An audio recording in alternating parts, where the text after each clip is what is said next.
percaya akan menerima kuasa bila Roh Kudus turun atas kehidupan orang percaya. Kuasa artinya kesanggupan. Orang percaya diberikan kesanggupan untuk menjalani kehidupan di dalam dunia ini, baik untuk mengatur kehidupan manusia lahiriah maupun manusia batinia. Orang percaya diberikan kekuatan untuk supaya mereka bertahan dalam segala bentuk aspek kehidupan mereka. Artinya orang percaya tidak akan mudah menjadi orang yang putus asa. Tidak akan menjadi orang yang mudah hancur. Tidak akan menjadi orang yang cepat menyerah terhadap keadaan kehidupan sehari-hari.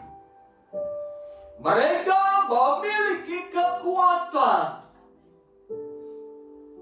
Apapun permasalahan dalam kehidupan mereka, apapun tekanan dalam kehidupan mereka, mereka tetap memiliki kekuatan. Karena Roh Kudus yang memberi kekuatan kepada mereka. Nah, Roh Kudus itu juga yang memberi kesanggupan bagi kita, kekuatan untuk bertahan dalam kehidupan sehari-hari. Ketika kita sudah berbeban berat, Roh Kudus memberikan kesanggupan bagi kita untuk menjalani kehidupan yang demikian. Ketika kita lemah, Roh Kudus memberi kekuatan bagi kita untuk menjadi kuat. Kita juga perlu kuasa supernatural dalam kehidupan ini.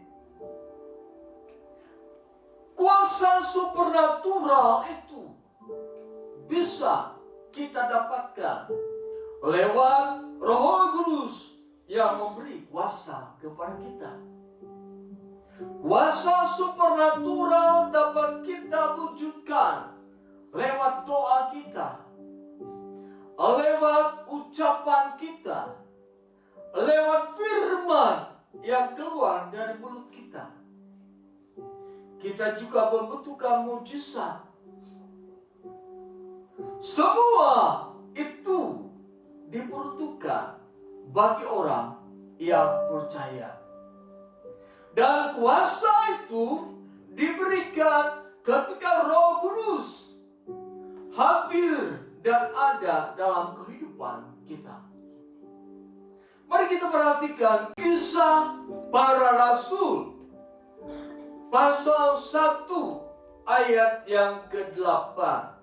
3, 2, 1. Tetapi kamu akan menerima kuasa kalau Roh Kudus turun ke atas kamu, dan kamu akan menjadi saksiku di Yerusalem dan di seluruh Yudea dan Samaria sampai ke ujung bumi. Kita ulangi lagi. Tetapi kamu akan menerima kuasa kalau Roh Kudus turun ke atas kamu, dan kamu akan menjadi saksiku di Yerusalem dan di seluruh Yudea dan Samaria sampai ke ujung bumi. Saya akan ulangi. Tetapi kamu akan menerima kuasa kalau Roh Kudus turun ke atas kamu. Yesus berkata, kamu akan menerima kuasa kalau Roh Kudus turun ke atas kamu. Tadi kita mendengar tentang kuasa, atau dalam bahasa aslinya dunamis, yang berarti kesanggupan, kekuatan, kuasa supernatural dan mujizat. Di dalam kekristenan, iman yang kita miliki, kita mempunyai satu Allah. Dan kita kenal Allah Bapa, Allah Anak, dan Allah Roh Kudus. Kita bukan menyembah kepada tiga Allah, tetapi satu Allah, dan dikatakan sebagai Allah Bapa, Allah Anak, dan Allah Roh Kudus. Setelah Yesus naik ke surga, maka kehidupan umat Tuhan di dalam dunia ini, mereka membutuhkan kuasa. Dan kuasa itu akan mereka dapatkan bila Roh Kudus turun atas kamu. Di dalam pasal 2, di sana dinyatakan bagaimana Roh Kudus turun atas mereka, murid-murid Tuhan. Pada saat Roh Kudus turun atas mereka, mereka berkata-kata dalam bahasa lain. Artinya bahasa yang tidak bisa dimengerti oleh akal manusia. Rasul Paulus berkata, aku berdoa dengan bahasa yang dimengerti oleh manusia. Tetapi aku pun berdoa dalam bahasa yang tidak dimengerti oleh manusia. Nah, ketika Roh Kudus turun atas kehidupan mereka, maka mereka menjadi orang yang memiliki kesanggupan untuk melakukan kehidupan di dalam dunia ini. Mereka memiliki kesanggupan untuk menghadapi setiap gejolak dalam kehidupan di dalam dunia ini. Mereka memiliki kekuatan. Mereka memiliki kuasa supernatural. Mereka memiliki mujizat yang dikerjakan oleh Allah. Dan dunamis juga berarti tentara. Artinya orang yang memiliki kuasa dari Roh Kudus memiliki semangat juang untuk mengalahkan setiap musuh-musuh mereka dalam kehidupan ini. Siapakah musuh mereka? Penguasa-penguasa yang ada di langit, penguasa-penguasa yang merusak kehidupan dunia ini, yaitu setan.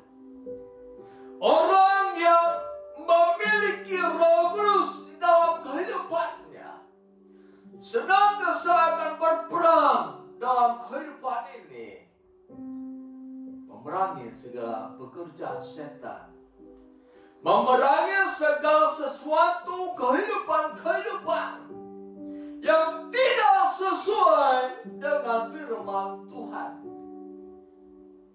Betapa Roh Kudus ini sangat perlu dalam kehidupan kita, supaya melalui Roh Kudus yang hadir dalam kehidupan kita, ada kuasa Allah yang bekerja dalam kehidupan kita, sehingga kita tidak menjadi manusia yang biasa-biasa saja, tetapi memiliki kuasa Allah di dalam kehidupan kita.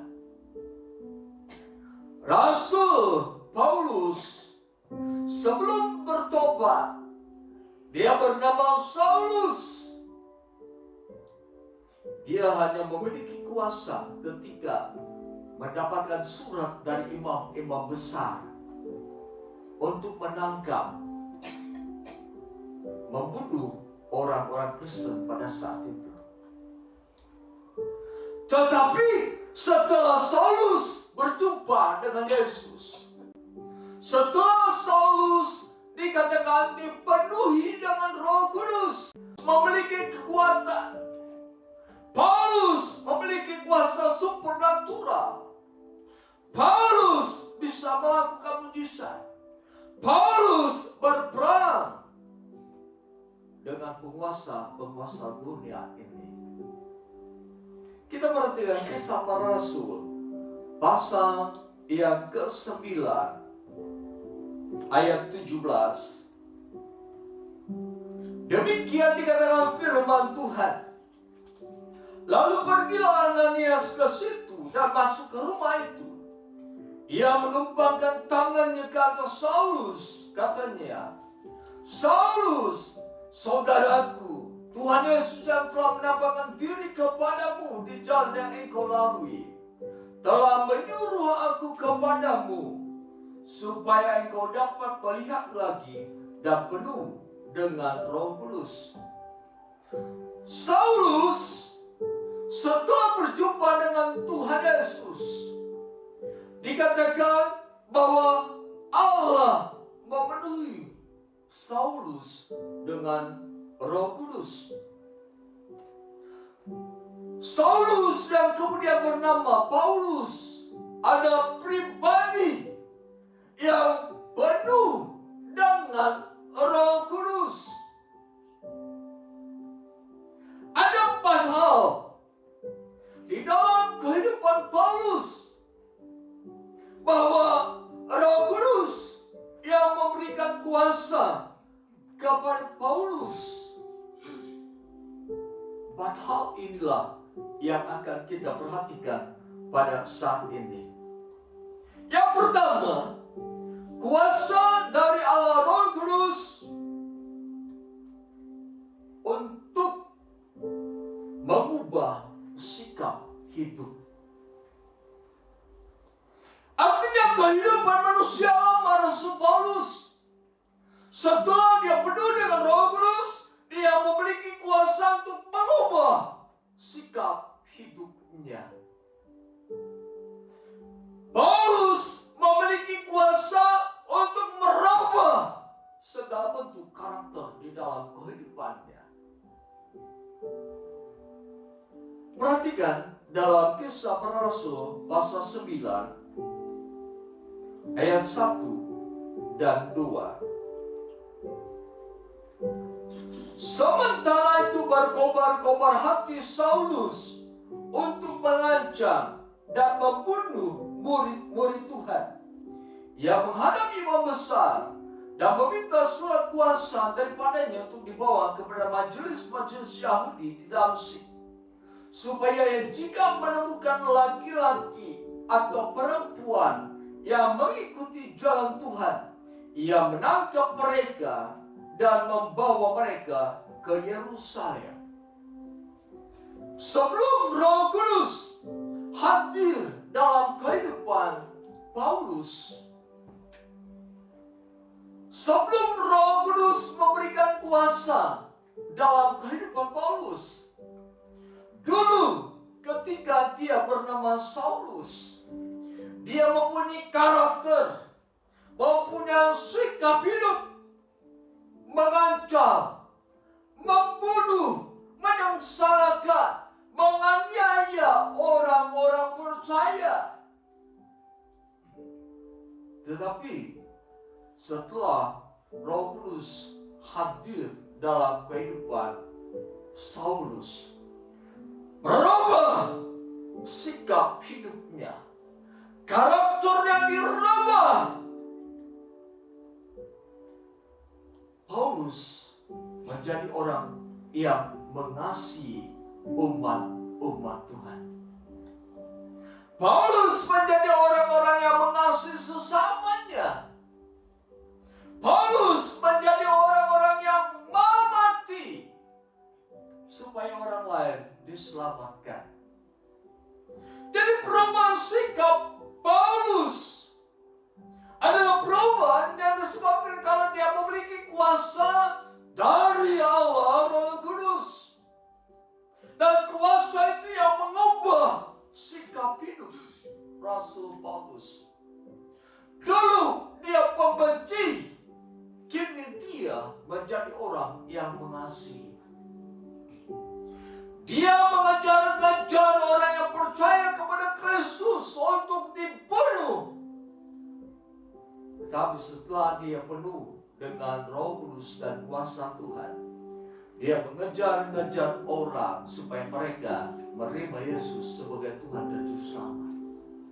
Supaya orang-orang tidak binasa, melainkan beroleh hidup yang kekal. Karakter kehidupan manusia. Kita mungkin bisa berkata bahwa buah itu tidak akan jauh dari pohonnya.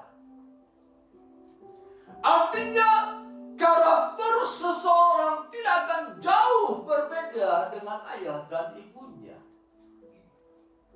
Kalau ayah dan ibunya memiliki karakter yang tidak baik, dunia mengatakan pasti dia menjadi anak yang tidak baik.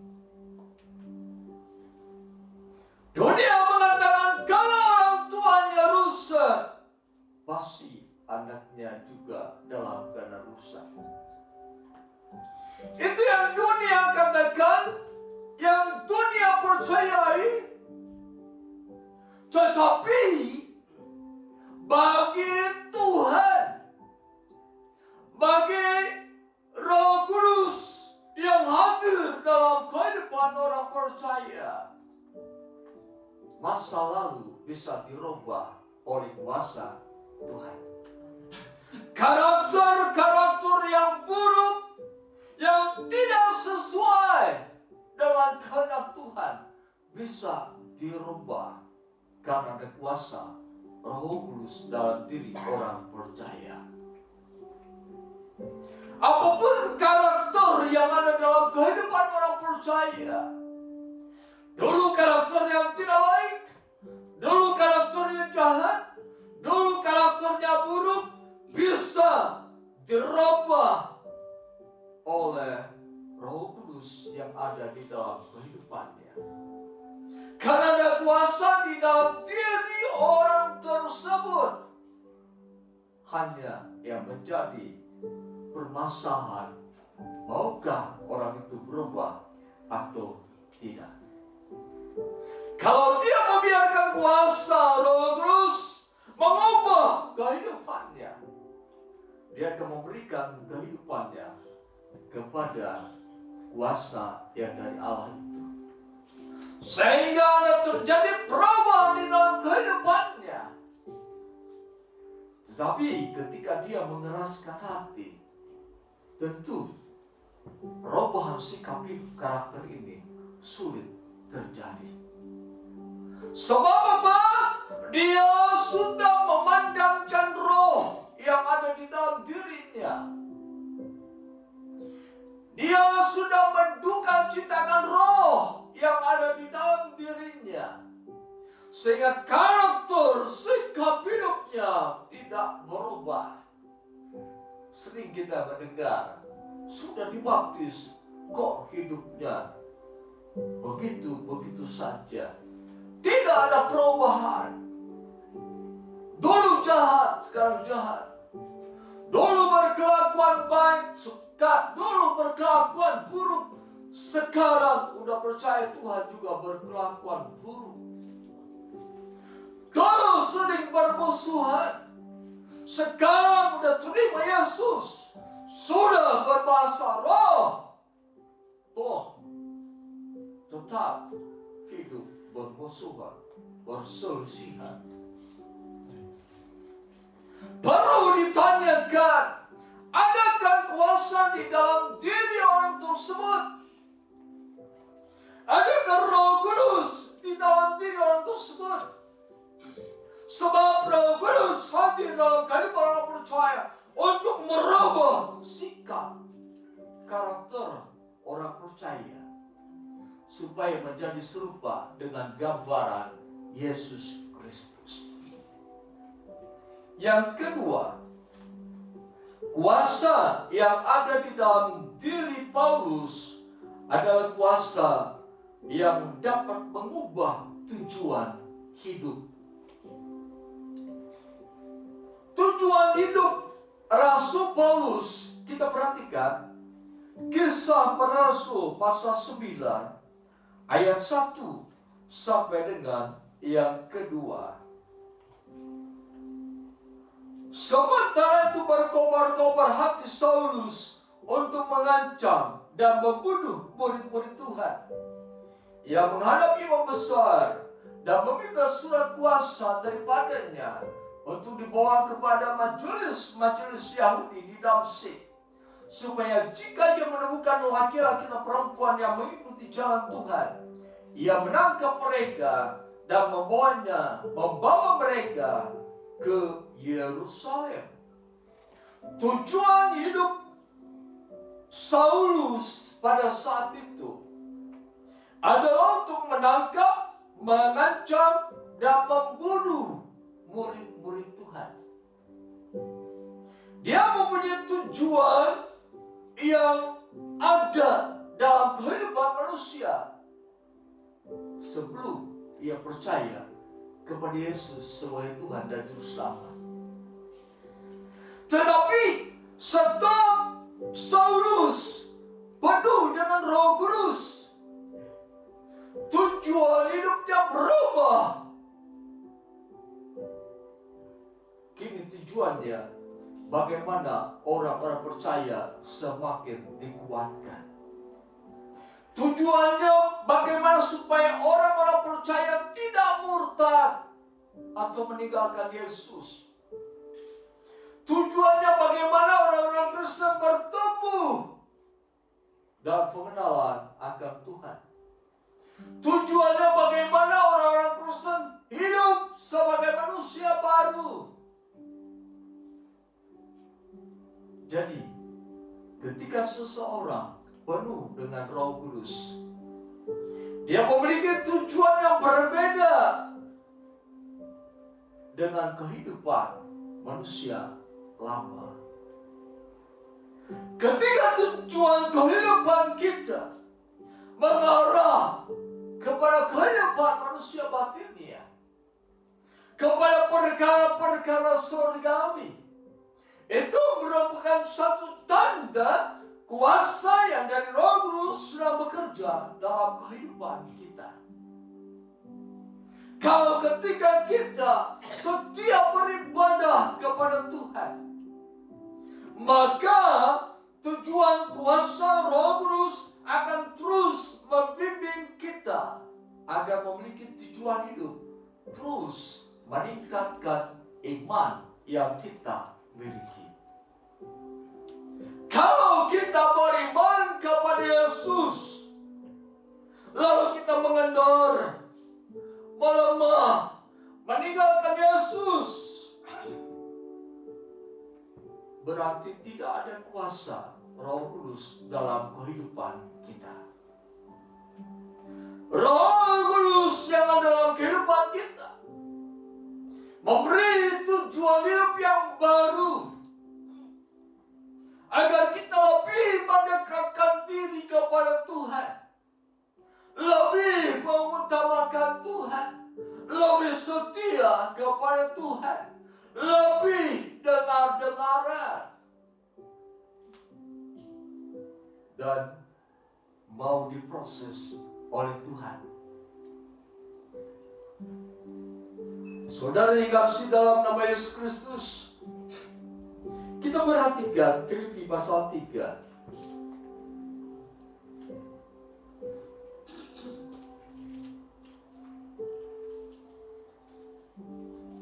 Kitab Filipi pasal 3.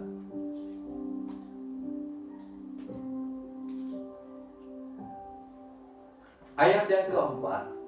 Kita baca bersama-sama. Filipi pasal 3 ayat 4 sampai dengan 10. 3, 2, 1.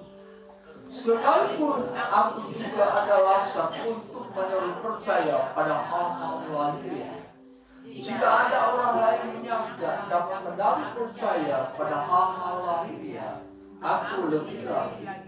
Disurat pada hari ke-8 dan bangsa Israel dan suku Benyamin, orang Ibrani asli, tentang pendirian terhadap hukum Taurat, aku orang Farisi. Tentang kegiatan, aku penganiaya jemaat. Tentang kebenaran dalam mentaati hukum Taurat, aku tidak bercacat. Tetapi apa yang dahulu merupakan keuntungan bagiku, sekarang kuanggap rugi karena Kristus. Malahan segala sesuatu kuanggap rugi karena pengenalan akan Kristus itu Tuhanku lebih mulia daripada semuanya.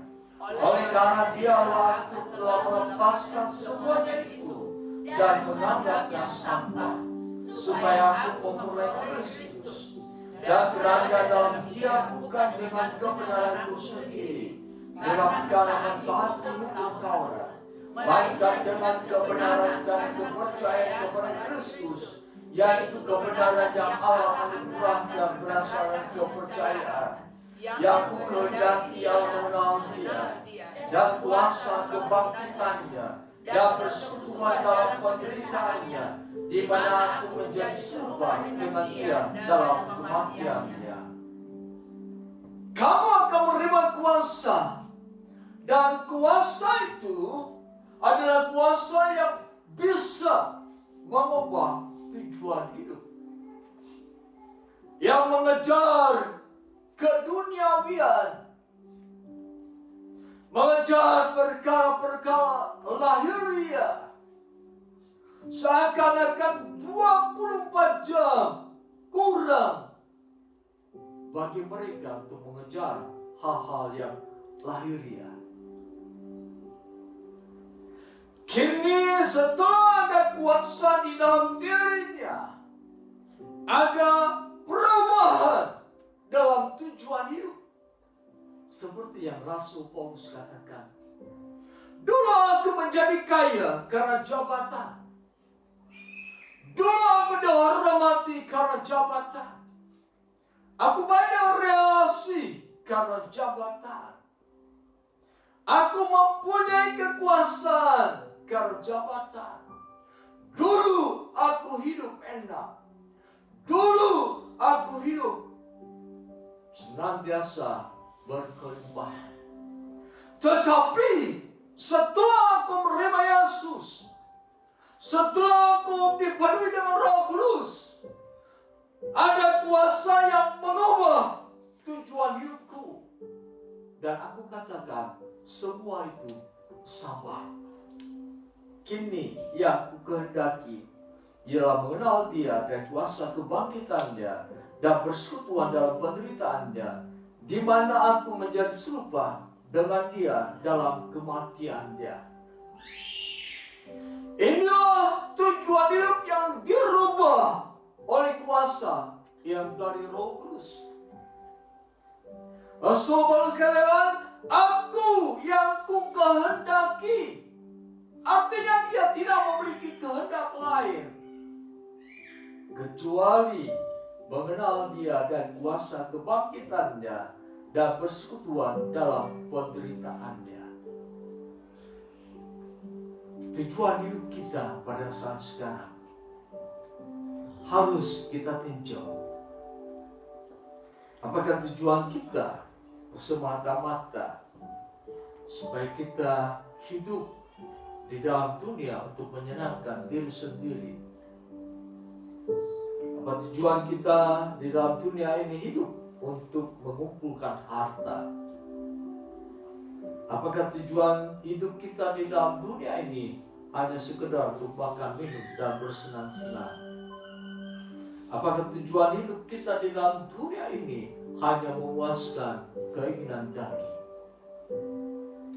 Jika tujuan hidup kita demikian, mari saudara, Rabbah Allah, ada kuasa di dalam diri kita masing-masing untuk mengubah tujuan hidup kita, untuk mengarahkan kehidupan kita kepada kebenaran,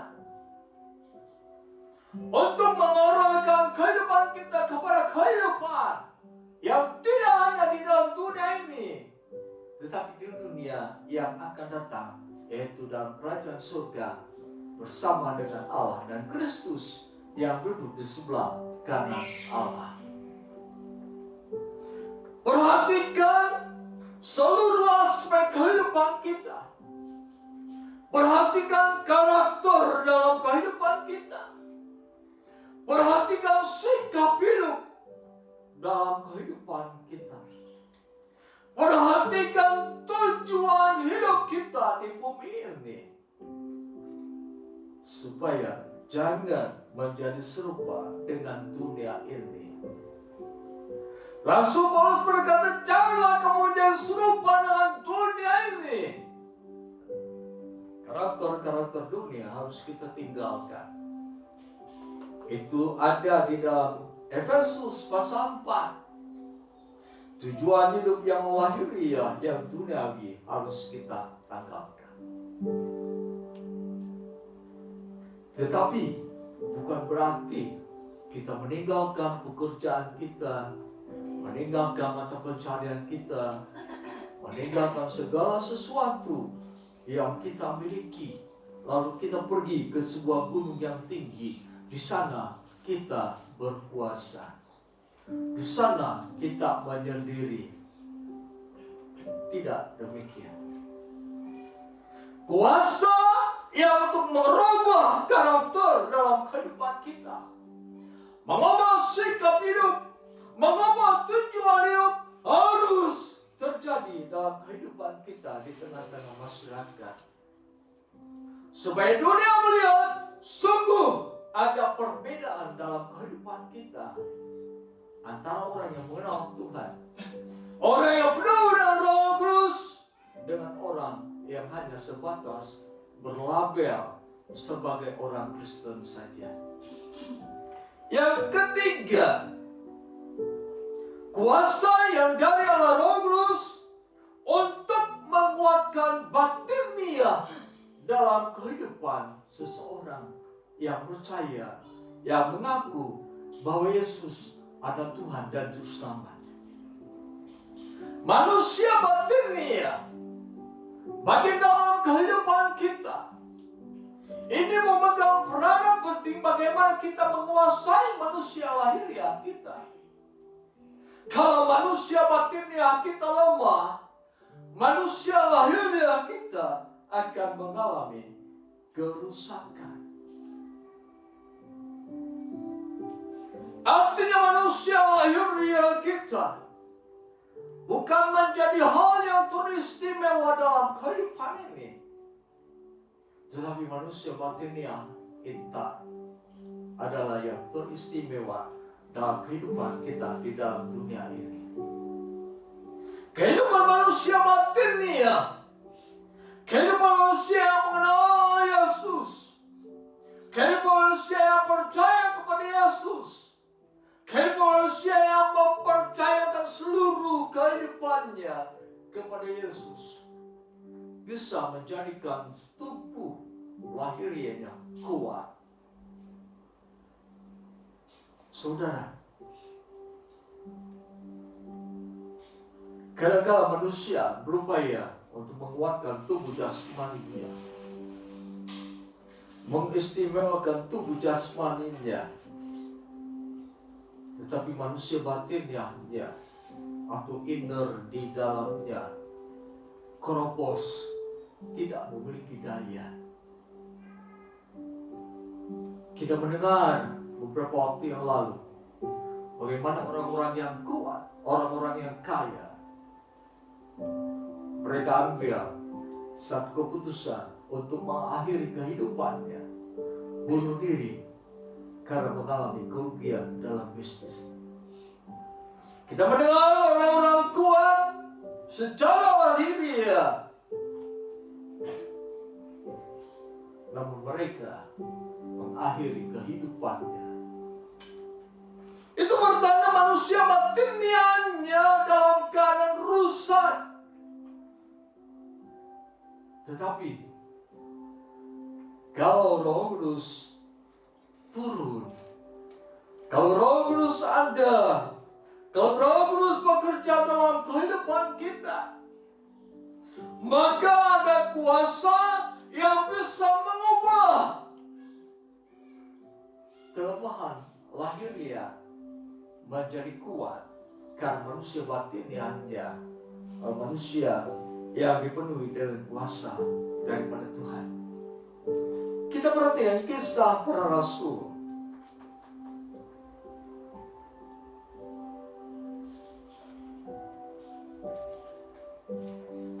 Kisah Para Rasul pasal 14 ayat 19 sampai 20.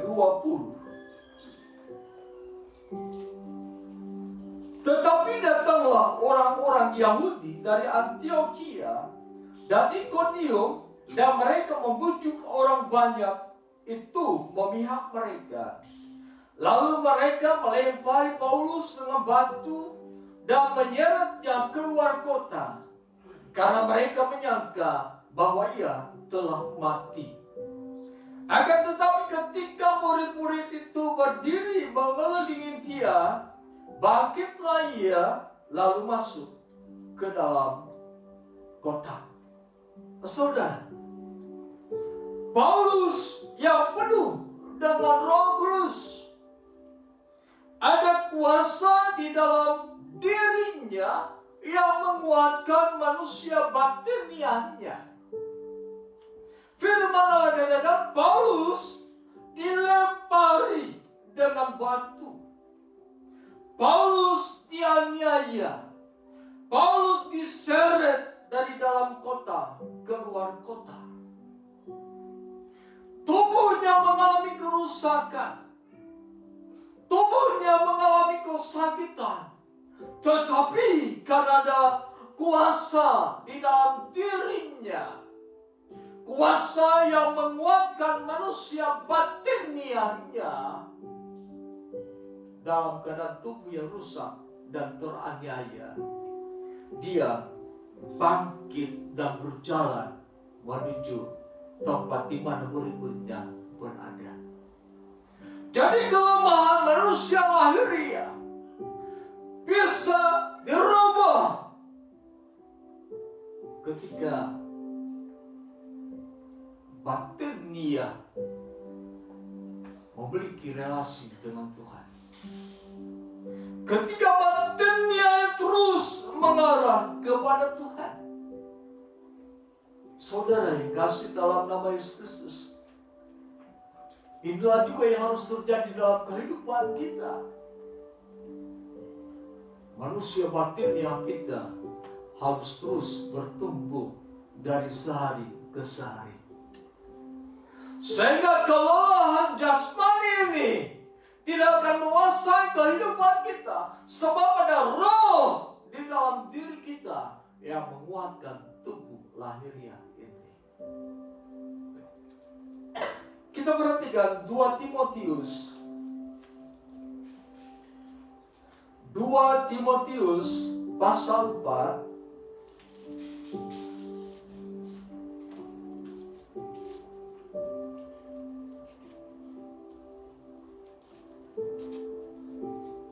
Demikian dikatakan firman Tuhan dalam 2 Timotius pasal 4 ayat 6 sampai dengan 8. Mari kita baca bersama-sama. 3, 2, 1.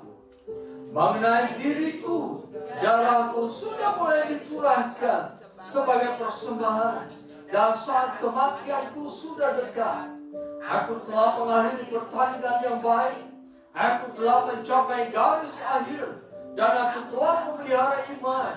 Sekarang telah tersedia bagiku mahkota kebenaran yang akan dikaruniakan kepadaku oleh Tuhan, Hakim yang adil pada harinya. Tetapi bukan hanya kepadaku, melainkan juga kepada semua orang yang merindukan kedatangannya. Paulus mengalami kerusakan, kehancuran manusia lahiriahnya semakin merosot. Tetapi ada kuasa Roh Kudus yang bekerja di dalam manusia batinia Paulus, sehingga dia berkata, darahku sudah mulai dicurahkan sebagai persembahan, dan saat kematianku sudah dekat. Artinya sekalipun mengalami kerusakan, mengalami kelemahan, atau dengan kata lain, kemah di dalam dunia dibongkar, Paulus berkata, aku telah mengakhiri pertandingan yang baik. Artinya dia melalui berbagai kemelut di dalam kehidupan ini. Dia melalui berbagai kesusahan. Dia melalui berbagai tangisan. Dia melalui berbagai penganiayaan. Dia melalui berbagai tekanan dalam kehidupan ini. Dia mengalami berbagai kehidupan yang merusak tubuhnya. Namun, Paulus berkata, aku telah mengakhiri pertandingan. Dan aku telah mencapai garis akhir. Dan aku telah memelihara iman. Jadi manusia batinnya di dalam kehidupan kita akan terus dirubah, akan terus dikuatkan, supaya kita terus memelihara iman sampai akhir hayat kehidupan kita. Sampai kita dipanggil pulang, kita akan berkata, aku akan tetap setia kepada Tuhan. Manusia batinnya hanya dikuatkan, sanggup menghadapi berbagai gejolak di dalam kehidupannya. Saudara yang kasih dalam nama Tuhan Yesus Kristus. Yang keempat, Rasul Paulus yang penuh dengan kuasa. Kuasa itulah yang menyatakan kehebatan Allah dalam diri Paulus. Ketika Roh Kudus memenuhi orang percaya, di dalam diri orang percaya ada kuasa. Kuasa inilah yang ditunjukkan kepada dunia untuk menyatakan bahwa sungguh orang percaya menyembah kepada Allah yang itu. Yang firman Tuhan katakan, betapa hebat kuasanya bagi kita. Kisah Para Rasul pasal 19 ayat 11 sampai dengan 12. Demikian dikatakan firman Tuhan. Oleh Paulus, Allah mengadakan mujizat-mujizat yang luar biasa. Bahkan orang membawa sapu tangan dan kain yang pernah dipakai oleh Paulus dan meletakkannya atas orang-orang sakit. Maka lenyaplah penyakit mereka dan keluarlah roh-roh jahat. Ketika Paulus dipenuhi dengan Roh Kudus, ada kuasa di dalam diri Paulus untuk mengadakan mujizat-mujizat yang luar biasa. Bahkan sapu tangan atau kain yang pernah dipakai oleh Paulus bisa menyembuhkan orang-orang sakit. Jadi ketika kita penuh dengan Roh Kudus, kuasa dalam kehidupan kita, dan melalui kuasa itu yang ada dalam diri kita, kita bisa melakukan perkara-perkara yang besar, perkara yang supernatural. Kenapa? Ada kuasa yang dikerjakan oleh Allah dalam diri kita masing-masing. Jadi 4 hal kuasa yang dari Allah Roh Kudus perlu dalam kehidupan kita untuk mengubah sikap hidup atau karakter hidup kita, untuk mengubah tujuan hidup kita menuju kehidupan yang sesuai dengan kehendak Tuhan. Yang ketiga, untuk menguatkan manusia batinnya kita. Melalui manusia batinnya yang kuat, maka tubuh jasmani kita juga menjadi kuat. Yang keempat, untuk menyatakan kehebatan Yesus Kristus yang ada di dalam diri kita. Saudara, inilah yang Tuhan inginkan terjadi dalam kehidupan kita. Inilah yang harus menjadi kerinduan kita. bahwa kuasa yang dari Allah bekerja dalam kehidupan kita, sehingga kita tidak menjadi serupa dengan dunia ini. Kita berbeda dengan dunia karena kuasa Allah dalam kehidupan kita. Dan kita bisa menggunakan kuasa itu untuk membangun kehidupan kita. Dan untuk menyatakan kepada dunia, sungguh aku menyembah Allah yang hidup. Sungguh aku memiliki Allah yang hebat. Sungguh aku memiliki Allah yang hidup dan ada di dalam dunia ini. Kita baca bersama-sama Efesus pasal 5 ayat 18.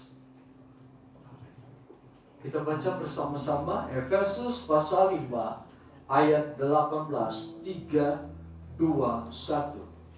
Dan janganlah kamu mabuk oleh anggur, karena anggur menimbulkan nafsu, tetapi hendaklah kamu penuh dengan roh.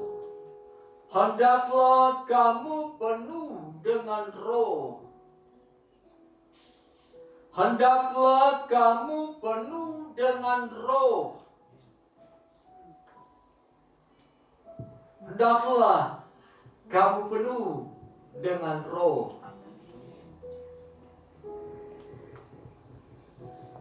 Dikuasai oleh roh seluruh aspek kehidupanmu, supaya engkau memiliki kuasa yang bisa mengubah karakter dalam dirimu, supaya engkau memiliki kuasa untuk mengubah tujuan hidupmu kepada yang seturut dan yang sempurna seperti yang Allah kehendaki, supaya manusia batiniahmu bisa menunjang tubuh lahiriah yang lemah ini, dan supaya dunia melihat ada kuasa di dalam dirimu. Penuhlah dengan roh. Bagaimana caranya supaya kita penuh dengan roh? Harus memiliki sikap hidup yang Yesus katakan, marilah kepadaku hai kamu yang haus, aku akan memberikan air kehidupan, aku akan memberikan Roh Kudus kepadamu. Orang yang selalu merindukan supaya penuh dengan Roh Kudus, orang yang selalu merasa haus dan lapar akan Roh Kudus, kepadanya Tuhan akan memberi. Tuhan berkata, minta maka kepadamu akan diberi. Dan janji itu juga terjadi bagi kita saat ini. Janji itu berlaku bagi kita karena kita orang percaya. Roh Kudus diberikan hanya kepada orang percaya, supaya orang percaya memiliki karakter menjadi seperti Yesus. Roh Kudus, Kau hadir di sini. Roh Kudus, Ku mengasihimu.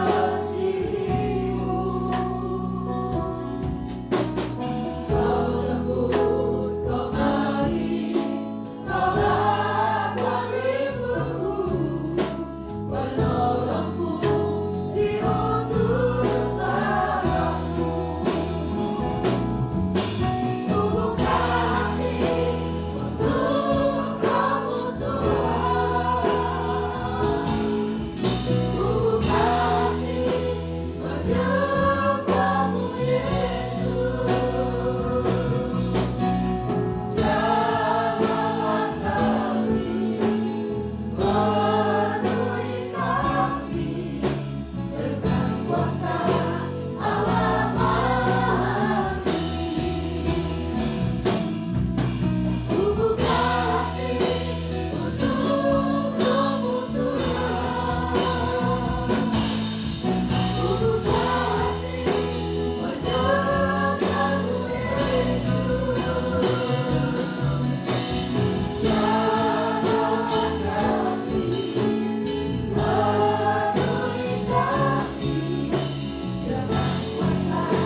Kami mengucap syukur dan terima kasih Tuhan kehadiran-Mu dalam peribadatan ini. Amin. Kami percaya realita Allah sudah terjadi dalam kehidupan kami. Dan seturut dengan firman-Mu pada hari-hari terakhir, Engkau akan mencurahkan Roh-Mu atas kami semua. Dan kami adalah pribadi-pribadi yang siap, yang sudah mengalami jamahan Tuhan. Dan kami percaya karakter dan sikap hidup kami dirubah oleh kuasa itu. Tujuan hidup kami dirubah oleh kuasa itu. Manusia batinnya kami semakin dikuatkan. Dan melalui kuasa itu akan ada mujizat yang terjadi dalam kehidupan kami. Terima kasih Tuhan. Terpuji nama Tuhan. Dalam nama Tuhan Yesus kami berdoa. Haleluya. Saudara yang kasih dalam nama Tuhan Yesus Kristus, terima damai sejahtera anugerah berkat Allah, cinta kasih Yesus Kristus, kekuatan penghiburan dan pertolongan dari Allah Roh Kudus menyertai kita mulai saat ini sampai kedatangan Yesus Kristus yang kedua kali ke dalam dunia ini. Dalam nama Tuhan Yesus kita percaya, katakan amin. Haleluya.